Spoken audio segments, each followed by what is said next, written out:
a little introduction to Sukkah. This is the first Mishnah, but here is the introduction. Peticha l'Masechet Sukkah. One minute, undo this. There we go. Yeah.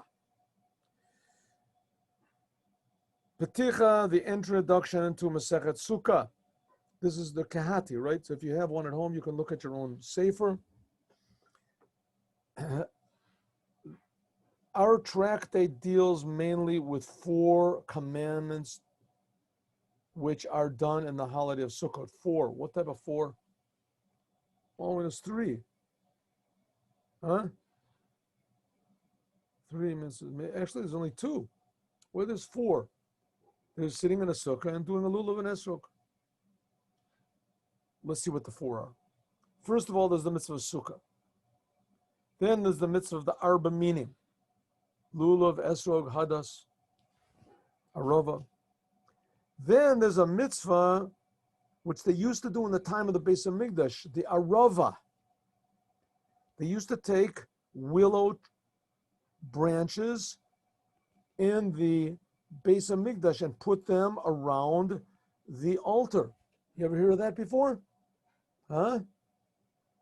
They used to put the aravas. Everyone would bring aravas and they would put them around the altar. They would bring big ones.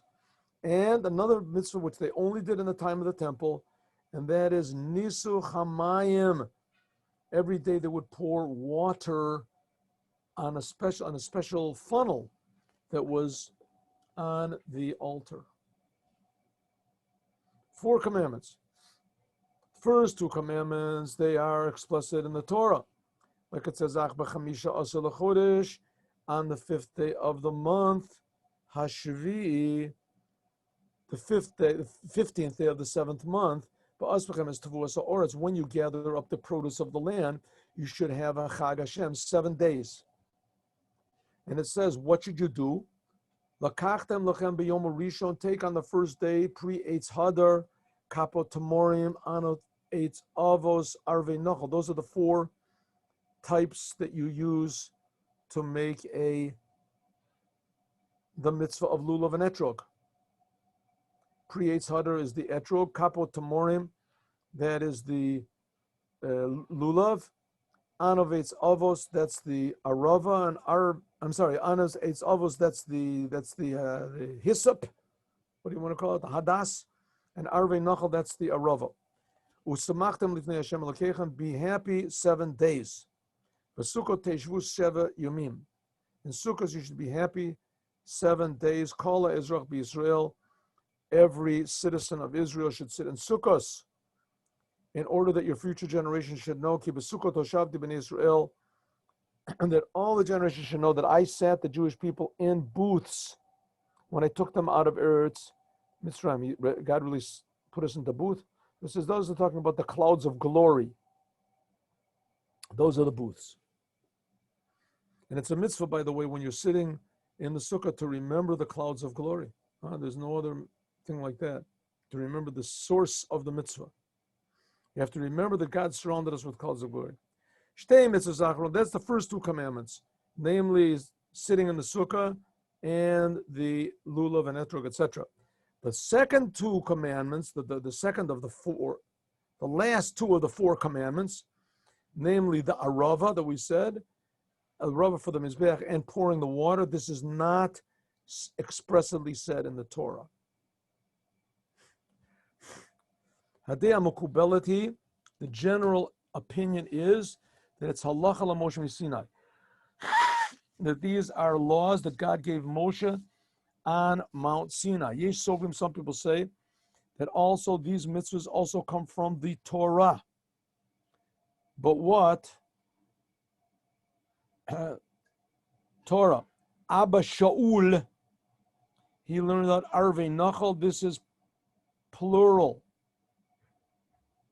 To teach us that you have to have 2 aravas, one for the lulav and one for the mizbeach. That's for the mitzvah of the arava that they put around the altar. That's a Tosefes. Rabbi Akiva says what it says in the Parshas Korbanos Achag, Bayom Hashishi.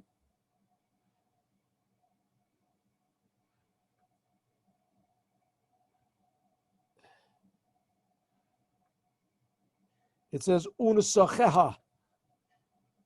It's talking about Nesecha. It's talking about two Nesachim. Usually they pour wine on the Mizbeach every day. But here there's two types of pourings that they make. One is the water and the other one is the wine. Remember when we learned the laws of the Mizbeach? I don't know if we learned that, but there's two like funnels that they had in the corner of the Mizbeach on the top, and one of them would be used to pour water in, and the other one was used to pour wine in. Wine was every day, and water was done only on the 7 days of Sukkot. How do you know that one of them is for water and one of them is for wine? Maybe both of them are for wine. This is Rabbi Yehuda ben Beseira, learned out in a Remez. V'nemar, it says in the Sheni Unisocheim, an extra mem, and Shishi on the 6th day it says also another extra mem. Unisocheha, an extra yud. So it comes out that there's hinted at the word mayim. There's an extra mem and an extra yud. In the Shvi, there's an extra mem, right?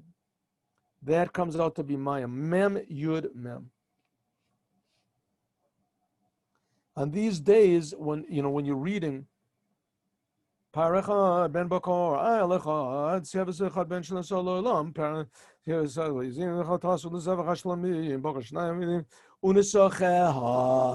in the end, the last word is Inusachel. And there's one place where it says Kemishpatam.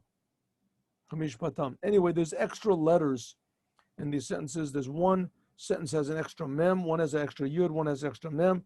That spells out mayim, water. From here we learn that there has to be the water pouring ceremony every day. Also, Rabbi Akiva learns the same thing out. That it comes to tell us that one of these two pourings, you have to use it for the extra words nesachel, like we explained before, and this is the water. So what is the Rabbi Kahati over here trying to explain to us?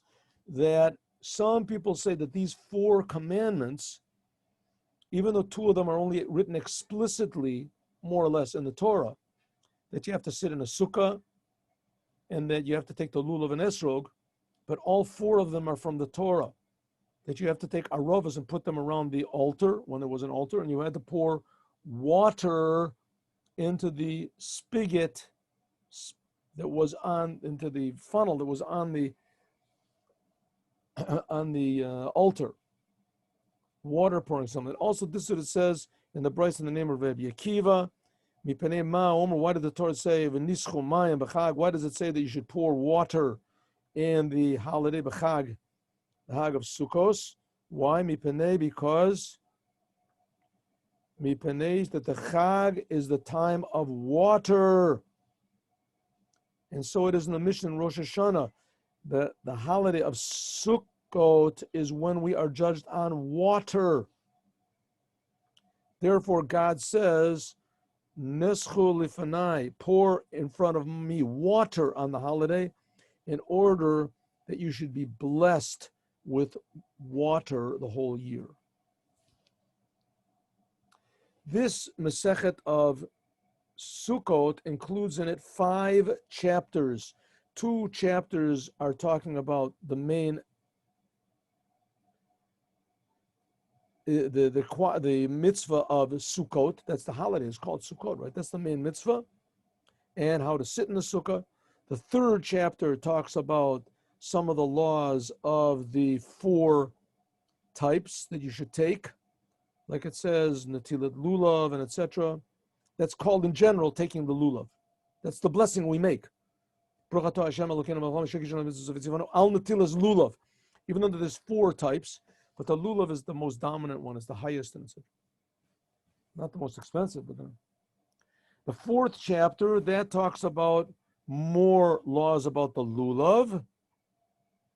And it also talks a little bit about the arava, these willow branches that you put on the altar.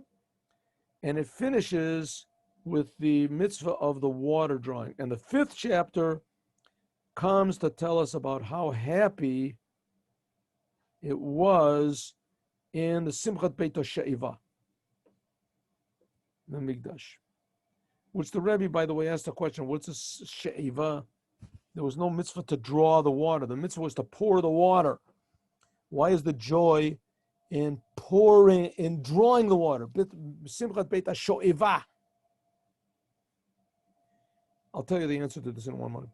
And also we learned also a little bit of the details about the sacrifices, the additional sacrifices. They sacrificed 70 oxes on this holiday in the Beis Hamikdash.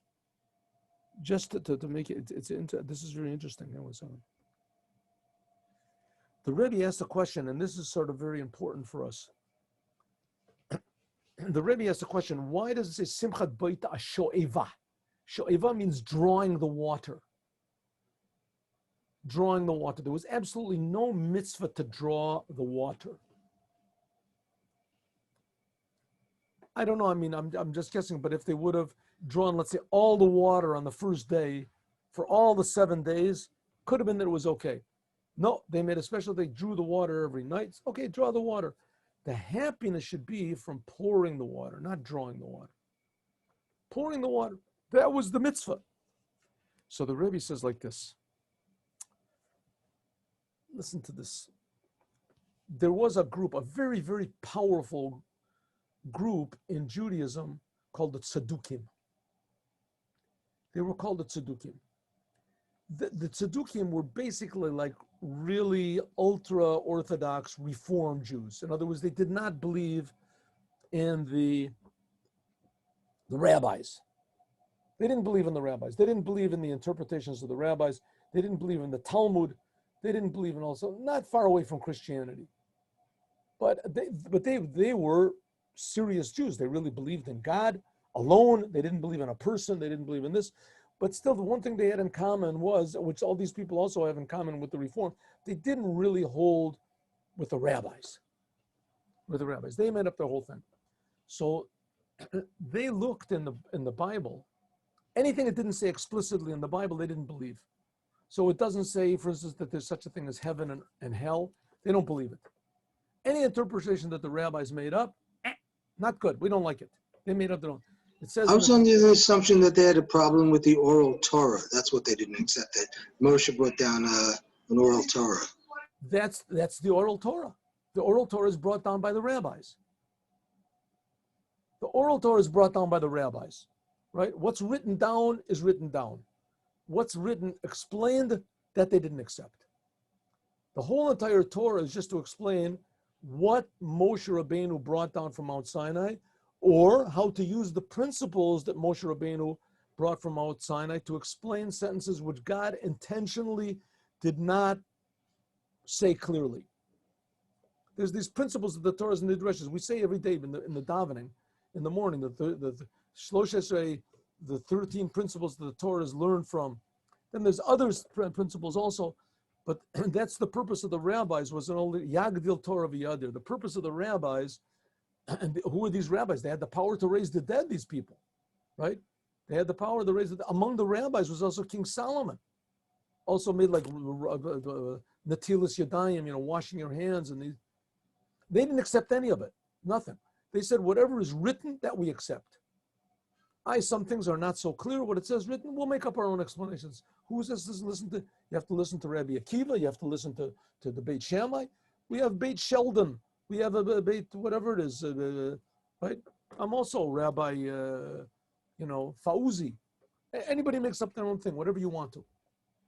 Exactly how they did, I don't know. I don't know if we have any really books of theirs that explain anything, but certain things we do have. Certain things we certainly do have.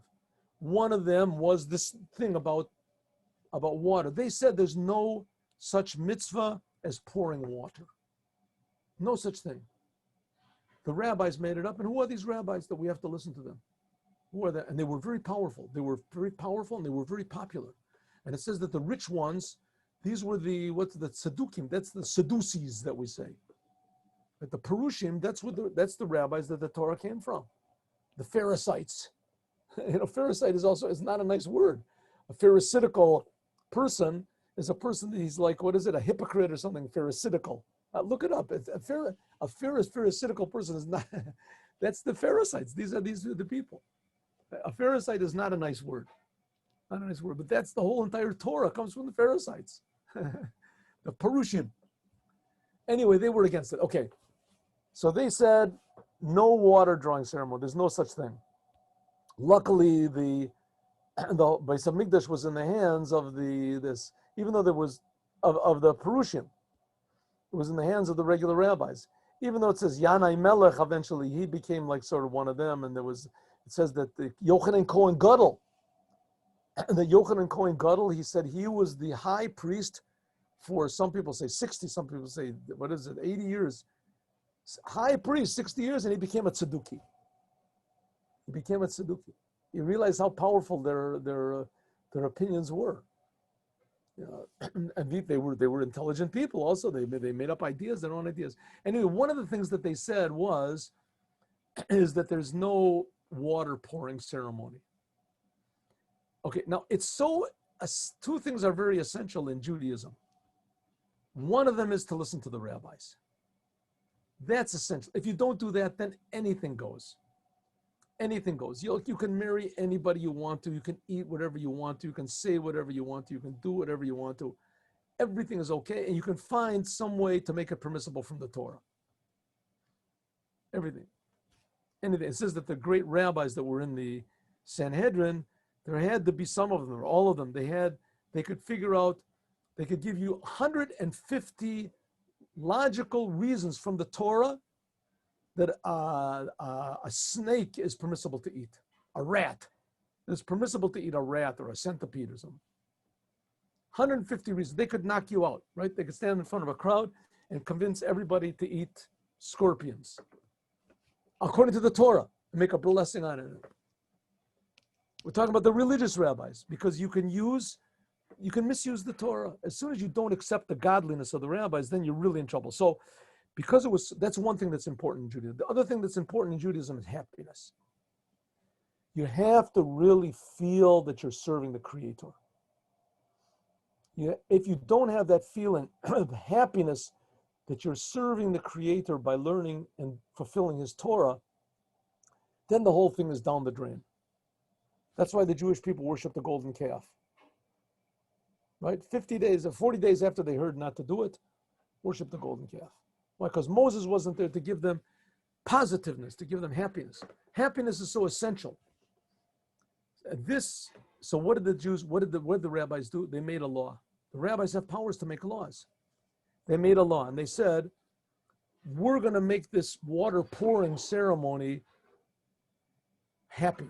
And not only is it going to be happy, the pouring of the water, we're going to, in their faces, we're going to make it happy. Just the drawing of the water. The drawing of the water, according to all opinions, is not a mitzvah. But this is helping us, enabling us to do a commandment from the rabbis. It's something that even helps to do the commandment. We're going to do that with the greatest happiness. And that's what we're going to see in the 5th chapter. The great happiness that they did.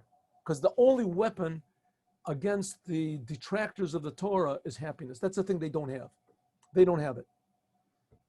They can jump around, whatever they do, but they can't internal, because the Torah is really true and the rabbis really are true. We're not talking about just holding on to the religion.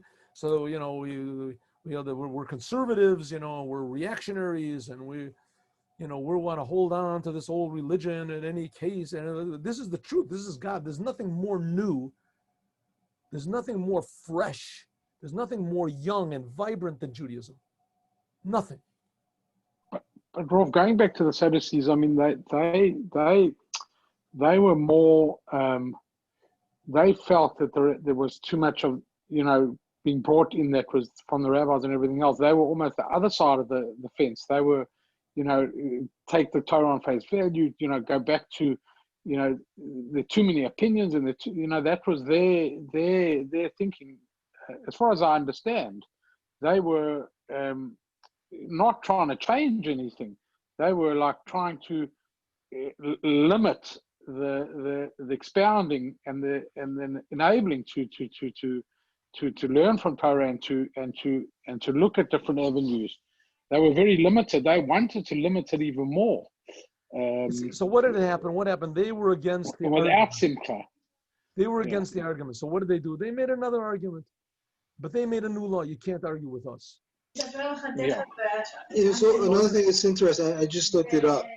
There's a piece at the Israel Museum which actually there's the whole section that goes through that period, and it's quite interesting because they also had a different calendar that they worked with as well. They had a thing about Kiddush HaChodesh. I don't remember what it was. Yes. If I think about it, I remember. Yes, what did you want to say? Oh, it's kind of interesting when these guys were around. I don't know if this information is accurate, but they were around approximately the last 100 years of the Second Temple, maybe the last 150 years of the Second Temple. No. They even made trouble from the building of the Second Temple. They made trouble in the building of the Second Temple. The Tzedukim, they tried to, the Karoim, the Tzedukim, they tried to to prevent the building of the Second Temple as much as possible, to the point where they had to protect themselves against them. They had the guards had to be with spears, and it's a whole story. Are they connected to the Dead Sea Scrolls in any way? Because I think it's in that part of the museum that it's okay. I know. I went there also. Pretty hokey, but there was it's an artifact, but it has no validity.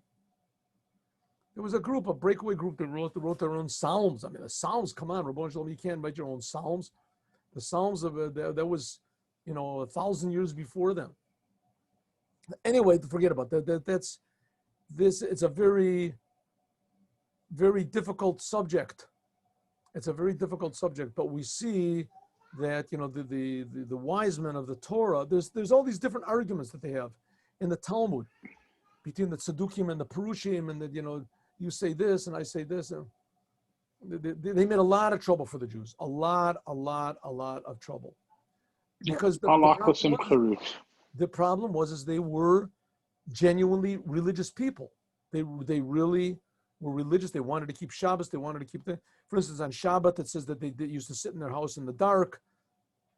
There were other groups also that were the Baitusim. I don't really know the whole history of those things. And a lot of times when you look at it, usually non-religious people write these history books. So you don't really know how truly, unbiased it is. How unbiased it is. But okay, it's a subject I never really got into, and I imagine it's very contentious. But still, that's why we have the Shulchan Aruch, to consolidate all these opinions and bring them down to, accurately what we should actually do in day-to-day life. Okay, so here we're going to see the example. Here we have the Mishnah. The Mishnah is right from the source of the whole business. I just wanted to say this about the Tzedukim. So let's do 10 minutes of this. Come on. A sukkah, which is higher than 20 amas. 20 amas is something like 3 stories, 2.5 stories. We're talking about the inside of the sukkah. If the inside of the sukkah is more than 20, almost like 3 stories high from the floor to the inside of the ceiling, it's no good. Puzzle. Rabbi Yehuda says it's okay. That's the first argument. A sukkah that's too high, no good. This is a law. Not everything that's written in the Mishnah is a law, because there's going to be arguments, but this is the Mishnah. She'enu gavoa eser tefachim, a sukkah which is not high, 10 tefachim. How high is 10 tefachim? 10 tefachim is something like about a meter, like a little more than a yard, I guess. Huh? What's too high, Ro? It's not that tall. If your sukkah doesn't have 3 walls, or if your sukkah doesn't have enough schach,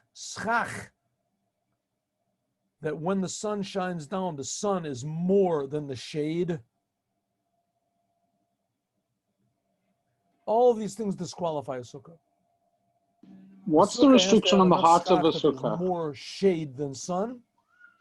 It has to have more than 2 walls. It has to be more than 10 tefachim high, 1 yard high. It's pretty low.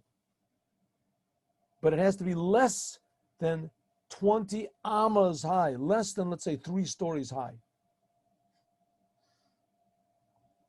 Less than how many stories, Rolf? Sorry? First part of the Mishnah. Second part of the Mishnah.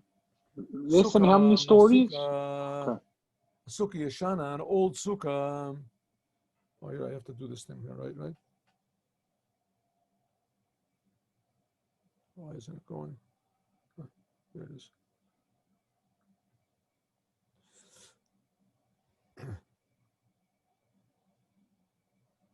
Rabbi Yehuda Masha. A sukkah yeshana, an old sukkah. What's an old sukkah? We'll see. Beit Shammai says it's no good. Beit Hillel says it's good. Is a sukkah yeshana. What is an old sukkah? Any sukkah which was made before Sukkot, 30 days before the holiday. So prefab sukkahs, even if you made them yourself, you made it in a kosher way, it's no good. More than 30 days before the holiday. But if you made it for the sake of the holiday, if you made the sake of the holiday, then even if you made it at the beginning of the year, it's okay. So take it back. If a prefab sukkah, if you made it for the sake of a sukkah, then it's good. Okay. A sukkah which is higher than 20 amas, kolomar, in other words, that it is high, the inside of the sukkah. The inside of the sukkah, from the ground up until the schach, if it's more than 20 amas, an amma is like 6 tefachim, which 20 amas is like 10 meters. 10 meters. I think a meter is a little bit more than a yard, right? In any case, it's about 30 feet high, which is about 3 stories high. Yes. That's a pretty big sukkah. I mean, in the inside, if you do something like that, then it's puzzle. It's no good. Why is it no good? What's wrong with it? The reason is, according to the Rabbah and the Gemara, there's different explanations. Because it says, "B'sukkos teishvu shivas yamim." You have to sit in a sukkah for 7 days. The rabbis say the 7 days, you have to go out of a permanent home and sit in a temporary home.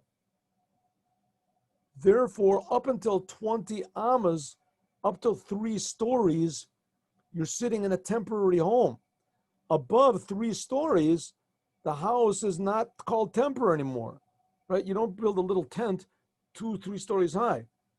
This is what's called a permanent place. In other words, it has to be the size, it has to be a size that's so small that you could build it temporarily.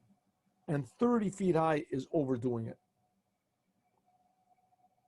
Then if it's less than 30 feet high, then even if it is permanent, you build like walls made of iron, like you make mechitzos or barzo, you make even iron, then it's a kosher sukkah. But if it's higher than 30 feet, it's higher than that, then esrim ama, hare, usually an amma is 1.5 feet. Hare, what happened? Esrim ama, behold, then, there it goes. Hainu, then because it's so high of the walls, so you can't build it in a casual way. And that's one opinion. Other opinions say, we'll get to these other opinions. Some people say that you have to be able to see it. You have to be able to see the schach. If you go into a thing that's so high, you don't feel that you're sitting in a sukkah, right? You don't see, a sukkah is the schach. The main thing of the schach is the foliage on the roof. So that's too high. Your eye doesn't catch it. Rabbi Yehuda says it's okay, the sukkah that's this high. Why? According to his opinion, the sukkah can be a permanent dira. In fact, it should be a permanent place. But the law is not like Rabbi Yehuda. Okay, another thing, what if you make the sukkah too low? Ridiculously low. Let's say you don't have a chance. you're living in Siberia, all you can make is sukkah, a little tiny sukkah to get into. A sukkah that's high, only that's less than 20 tefachim, 8 centimeters. According to the Chazan, each is 9.6 centimeters. It's something like about a yard high, I think, huh? Isn't it? Tefach. No. 10 centimeters means 80 feet. So it's a little bit less than a meter high. In any case, a person cannot dwell in such a place like this, even impermanently. Another thing is if it doesn't have 3 walls, like we're going to explain later on, or if the sun is more than the shade. Shechamasa choderet, that the sunlight permeates through the schach, through the covering, to the ground of the sukkah, to the point where it's more sunlight than shade. It comes out that the schach, that the foliage on that's supposed to be a roof is too thin, too weak, and it's not called schach. It doesn't really protect you. And the main thing of the sukkah is the schach. Like I say, you can take a container that's made of iron, if you want to, cast iron.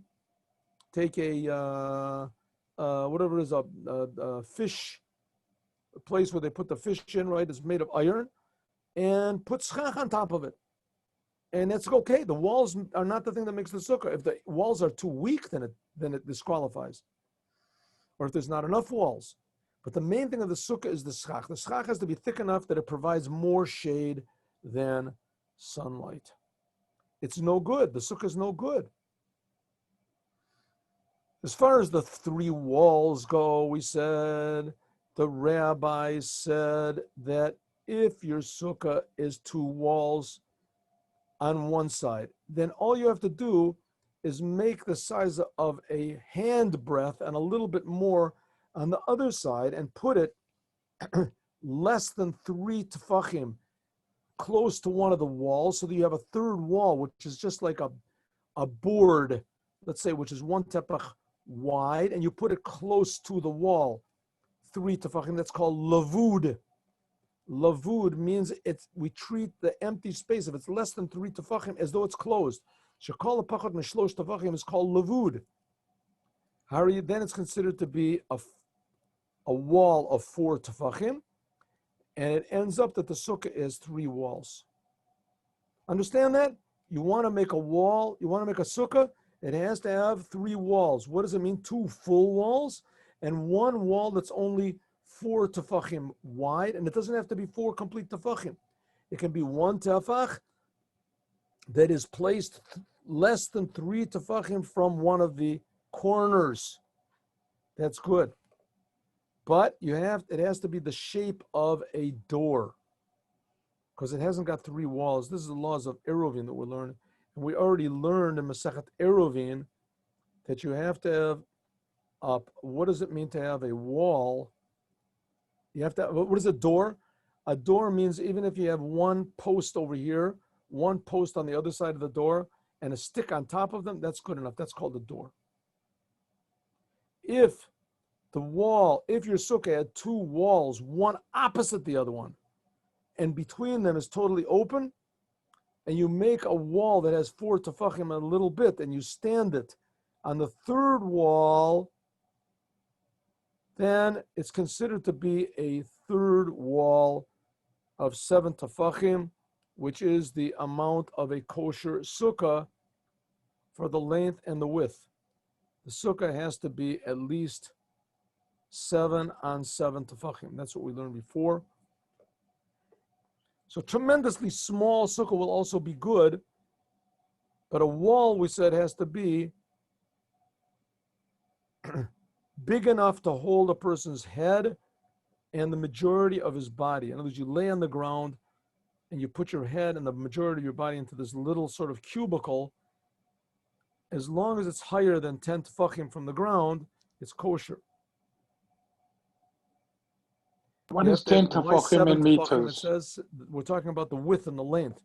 It has to be The 7 height. tefachim for your head and your body, and 1 little tefach for your little table. Also, What's the height of all there the? has to be, also in this case, there has to be what's called a door, an opening. Some people disagree with this, and they explain it in the Gemara. We will explain this in the Gemara, but we'll talk about this. We'll finish this, God willing, tomorrow, because it's a little bit long. God willing, tomorrow we will continue Sukkah.